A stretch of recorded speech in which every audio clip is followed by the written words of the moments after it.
Assalamualaikum warahmatullahi wabarakatuh. Perkenalkan kami dari kelompok 5 dengan anggota yang pertama Nurama Endah Purwati NIM 401142036, yang kedua Maya Putri Rahmawati dengan NIM 401142037, yang ketiga Vita Izul Komariah dengan NIM 401142041, yang keempat saya Du Yuliana NIM 401142044, kelima Adisti Deniswara dengan NIM 401142081, dan yang terakhir yaitu Putriani Khairunisa dengan NIM 400142082. Di sini kami akan mempresentasikan hasil kerja kelompok kami, yaitu materinya tentang permasalahan pendidikan dan solusinya. Materi yang pertama akan dibacakan oleh Maya Putri. Silakan.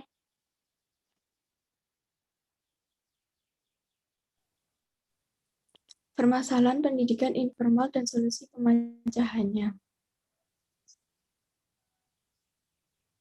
Menurut KOM, pendidikan informal adalah proses yang berlangsung sepanjang usia, sehingga setiap orang memperoleh nilai, sikap, keterampilan, dan pengetahuan yang bersumber dari pengalaman hidup sehari-hari. Pengaruh lingkungan termasuk di dalamnya adalah pengaruh kehidupan keluarga, hubungan dengan tetangga, lingkungan pekerjaan dan permainan, pasar, perpustakaan, dan media massa.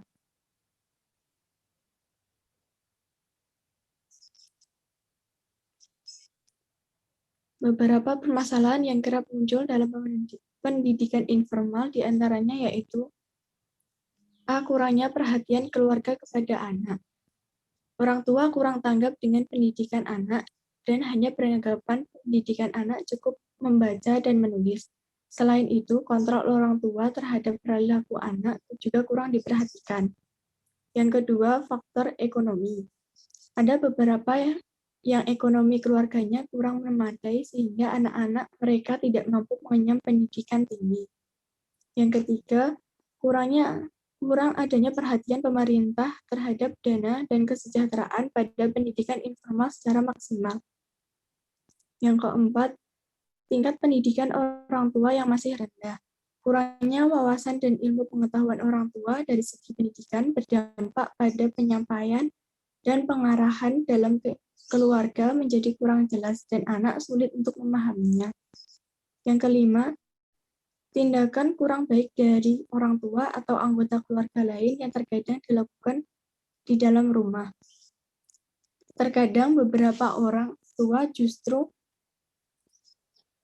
berperilaku tidak mengenakan di depan anaknya, misalnya saja saling bertengkar antara ayah dan ibu. Hal tersebut dapat merusak mental anak dan menjadi contoh yang tidak etis, apalagi jika sampai ditiru oleh sang anak. Ada beberapa solusi pemecahan permasalahan pendidikan informal di atas, yaitu yang pertama memberikan perhatian yang tinggi terhadap anak. Misalnya dengan menuruti kemauan yang positif, mengontrol kelakuannya, dan memberikan rasa perhatian yang lebih dalam bentuk cinta dan kasih sayang orang tua terhadap anak. Yang kedua, memberikan pendidikan dengan berbagai ilmu pengetahuan dan keterampilan kepada anak. Yang ketiga, pemerintah perlu membuka lapangan kerja yang lebih luas agar semua lapisan masyarakat dapat tercukupi ekonominya. Yang keempat, pemerintah seharusnya memberikan semacam pembinaan di tiap desa untuk menyadarkan akan pentingnya pendidikan untuk masa depan anak-anaknya. Yang kelima, menanamkan dasar pendidikan moral. Selanjutnya akan dilanjutkan oleh Permasalahan pendidikan non-formal dan solusi pemecahannya.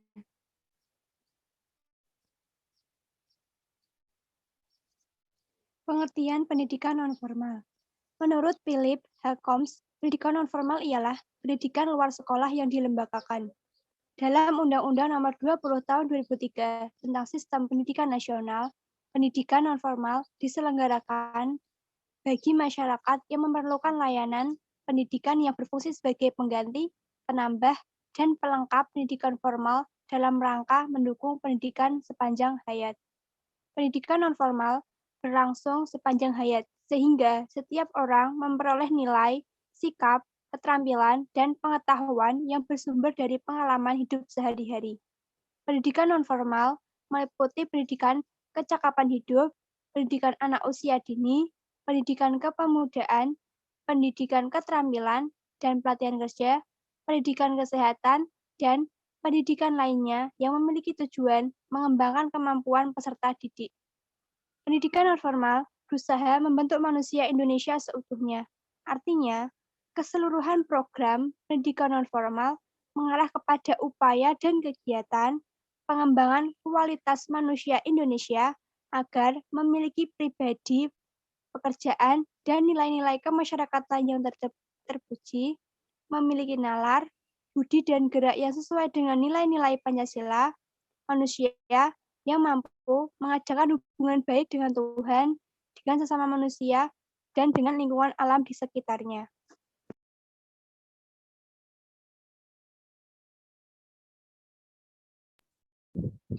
Pendidikan nonformal di Indonesia. Menurut Undang-Undang Dasar 1945 yang telah mengisyaratkan agar di dalam usaha memajukan kesejahteraan umum dan mencerdaskan kehidupan bangsa, pemerintah dan masyarakat menentukan sikap dan langkah-langkah kependidikan untuk bisa memberikan kesempatan kepada setiap warga negara mendapatkan pengajaran. Terhitung sejak tahun 1954, usaha itu telah dilaksanakan antara lain dengan membentuk sebuah panitia negara yang dipimpin oleh Ki Hajar Dewantara untuk menyusun Undang-Undang Pendidikan dan Pengajaran atau UU PP. Dari sini muncullah beberapa undang-undang antara lain 1. Undang-Undang Pendidikan Pengajaran Nomor 4 Tahun 1950, 2. Undang-Undang Nomor 12 Tahun 1954 tentang Dasar-Dasar Pendidikan dan Pengajaran di Sekolah Seluruh Indonesia. Ketiga, Undang-Undang Nomor 22 Tahun 1961 tentang Perguruan Tinggi. Dan yang terakhir yaitu Undang-Undang Nomor 20 Tahun 2003 tentang Sistem Pendidikan Nasional, Tugas dan Fungsi Pendidikan Nonformal sudah secara eksplisit dirumuskan secara tegas. Selanjutnya, terdapat 4 prinsip yang perlu diperhatikan dalam menyusun program kegiatan pendidikan nonformal menurut Philip Combs dan Mazur Ahmed. Yang pertama yaitu, setiap program adalah untuk mengadakan pendekatan yang merata. Kemudian yang kedua, program pendidikan nonformal perlu banyak memberikan pelatihan. Yang ketiga, program pendidikan nonformal hendaknya dapat membantu warga belajar untuk menolong diri mereka sendiri. Dan yang keempat, program pendidikan nonformal hendaknya merupakan kegiatan yang berintegrasi dengan program pembangunan. Selanjutnya, Rus Harbison mengusulkan supaya program pendidikan nonformal itu mendasar pada prinsip-prinsip untuk yang pertama, mengembangkan ilmu pengetahuan dan teknologi, keterampilan, dan kesadaran untuk mampu berdiri sendiri, tidak tergantung pada pihak lain. Yang kedua, menyiapkan generasi muda untuk memasuki lapangan pekerjaan. Dan yang ketiga, menambah pengetahuan dan keterampilan bagi orang yang sudah bekerja. Program pendidikan nonformal di Indonesia mendasarkan seluruh kegiatannya pada usaha untuk memajukan kesejahteraan umum dan mencerdaskan kehidupan bangsa. Pendidikan nonformal merupakan pendidikan yang sifatnya kemasyarakatan, termasuk latihan keterampilan dan pemberantasan buta huruf. Dikembangkan dan diperluas dengan mendayagunakan sarana dan prasarana yang makin ditingkatkan. Oleh karena itu, pendidikan nonformal perlu diselenggarakan agar dapat mengejar ketertinggalan di bidang ilmu pengetahuan dan teknologi untuk mempercepat pembangunan dan merupakan usaha untuk memperluas pendidikan dasar dalam rangka mewujudkan pelaksanaan wajib belajar, peningkatan pendidikan teknik dan kejuruan.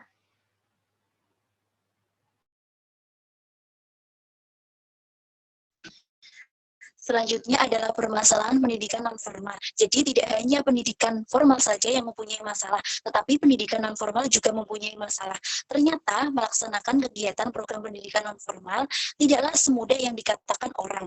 Banyak kesulitan yang dihadapi yang seringkali melibatkan terjadinya kegagalan ataupun kurang berhasilnya suatu program pendidikan luar sekolah, dan akhirnya muncul masalah-masalah yang dihadapi. Nah, masalah-masalah ini yang pertama, satu, adanya kelemahan di dalam menentukan diagnosa perencanaan program. Hal ini bersumber pada kurang pandainya si perencana dalam mengidentifikasi masalah dan kebutuhan apa yang sebenarnya dikehendaki oleh masyarakat, serta kurang bisa menggali, mengatur, dan memanfaatkan potensial yang ada.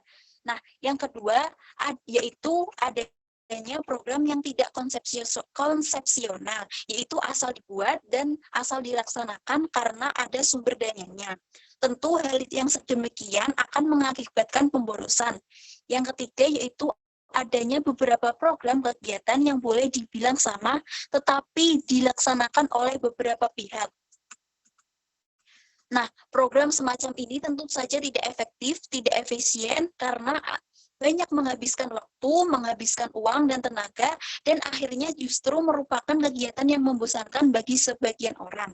Yang keempat yaitu kurang atau tidak adanya pengertian, kesadaran, serta tanggung jawab terhadap program yang dilaksanakan, baik dari pihak pelaksana, para pejabat, maupun masyarakat. Nah, selanjutnya yang kelima, yaitu heterogenitas latar belakang pendidikan dan pengalaman para petugas di suatu pihak dan warga belajar di lain pihak dapat menimbulkan perbedaan yang tajam. Dalam hal ini, nilai kecakapan dan keterampilan yang dimilikinya. Terus, lanjut yang keenam, karena banyaknya kebutuhan yang hendak dilayani, maka kurikulum yang disusun untuk memenuhi kebutuhan tersebut kerap kali tumbuh dan kurang terperinci. Selanjutnya, kelemahan pada metode atau cara-cara pendekatan yang formal, sehingga jarak antara sumber belajar dan warga belajar tetap jauh. Hal ini akan mempengaruhi proses dan hasil belajar. Nah, permasalahan yang ke-8 yaitu sikap warga yang belajar yang kurang serius. Biasanya warga hanya datang 2 kali saja atau 1 kali saja. Sesudahnya menjadi bosan dan akhirnya tidak pernah kelihatan lagi. Masalah yang ke-9 yaitu tidak adanya kemampuan warga belajar untuk berwirausaha. Nah, meskipun semangat dan minatnya ada, sehingga apa yang diharapkan sesudah selesai mengikuti kegiatan program akhirnya tetap hanya harapan saja. Nah, permasalahan yang ke-10 yaitu keterbatasan dalam sarana dan prasarana serta faktor penunjang kegiatan lainnya. Boleh dibilang merupakan sandungan yang bisa mempropagandakan kegiatan suatu program. Faktor yang ke-11 yaitu kelemahan dalam hal koordinasi, kerjasama, instansi atau lembaga terkait yang kurang baik. Nah, faktor permasalahan yang terakhir yaitu cara-cara yang digunakan untuk mengadakan supervisi, monitoring, dan evaluasi nampak masih kurang tepat.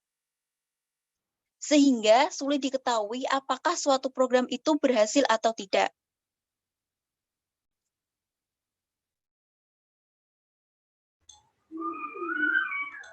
Faktor-faktor yang menjadikan rendahnya kualitas pendidikan di Indonesia. Faktor-faktor yang bersifat teknis diantaranya adalah rendahnya kualitas guru, rendahnya sarana fisik, mahalnya biaya pendidikan, rendahnya prestasi siswa, rendahnya kesejahteraan guru, rendahnya relevansi pendidikan dengan kebutuhan, dan kurangnya pemerataan kesempatan pendidikan. Solusi atas permasalahan pendidikan nonformal. Berikut beberapa upaya yang bisa dilakukan bersama untuk membantu menyelesaikannya. Yang pertama, program Pasca Melek Aksara, yaitu program yang bertujuan mempertahankan dan meningkatkan kemampuan membaca, menulis, dan berhitung atau kalistung dengan mendirikan taman bacaan masyarakat. Program mata pencarian yaitu program yang diarahkan untuk meningkatkan keterampilan bekerja secara berkelompok melalui kelompok belajar usaha juga ada program peningkatan kualitas hidup yang termasuk di dalamnya adalah penyelenggaraan pendidikan keterampilan hidup atau life skills yang diutamakan bagi mereka yang masih belum memiliki pekerjaan agar bisa membuka lapangan kerja secara mandiri. Yang kedua, melakukan penyuluhan kepada masyarakat dengan memanfaatkan keberadaan kegiatan yang ada di kampung, seperti arisan PKK, posyandu, dan majelis taklim. Yang ketiga, pemberian life skill dan semangat atau entrepreneur sikap kewirausahaan terhadap permasalahan di masyarakat, terutama anak usia sekolah yang tidak mampu melanjutkan pendidikan dan anak usia putus sekolah dengan alokasi waktu yang relatif cukup dalam proses pembelajaran. Yang keempat, perlu diadakan diklat yang berkesinambungan dan sasaran yang tepat sehingga hasil yang diperoleh benar-benar dapat terserap dengan baik dan dapat direalisasikan di SKP masing-masing untuk mendapatkan SDM yang baik atau pendidik, khususnya program ICT. Kendala utama yang dihadapi selama ini adalah tidak adanya tenaga staf maupun pamong belajar yang memang adalah ahli komputer.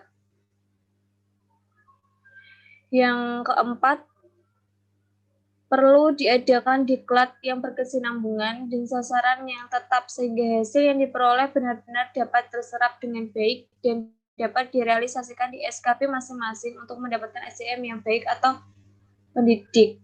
Khususnya program ICT, kendala utama yang dihadapi selama ini adalah tidak adanya tenaga staf maupun pamong belajar yang memang udah ahli komputer. Yang kelima, perluasan pemerataan dan jangkauan pendidikan anak usia dini. Yang keenam, peningkatan pemerataan jangkauan dan kualitas pelayanan kerja paket A setara SD dan B setara SLTP atau SMP. Yang ketujuh, penuntasan buta aksara melalui program keaksaraan fungsional, perluasan, pemerataan dan peningkatan kualitas pendidikan perempuan atau PKUP. Yang kedelapan, program pendidikan orang tua atau parenting, perluasan, pemerataan, dan peningkatan kualitas pendidikan berkelanjutan melalui program pembinaan kursus, kelompok belajar usaha, magang, beasiswa atau kursus.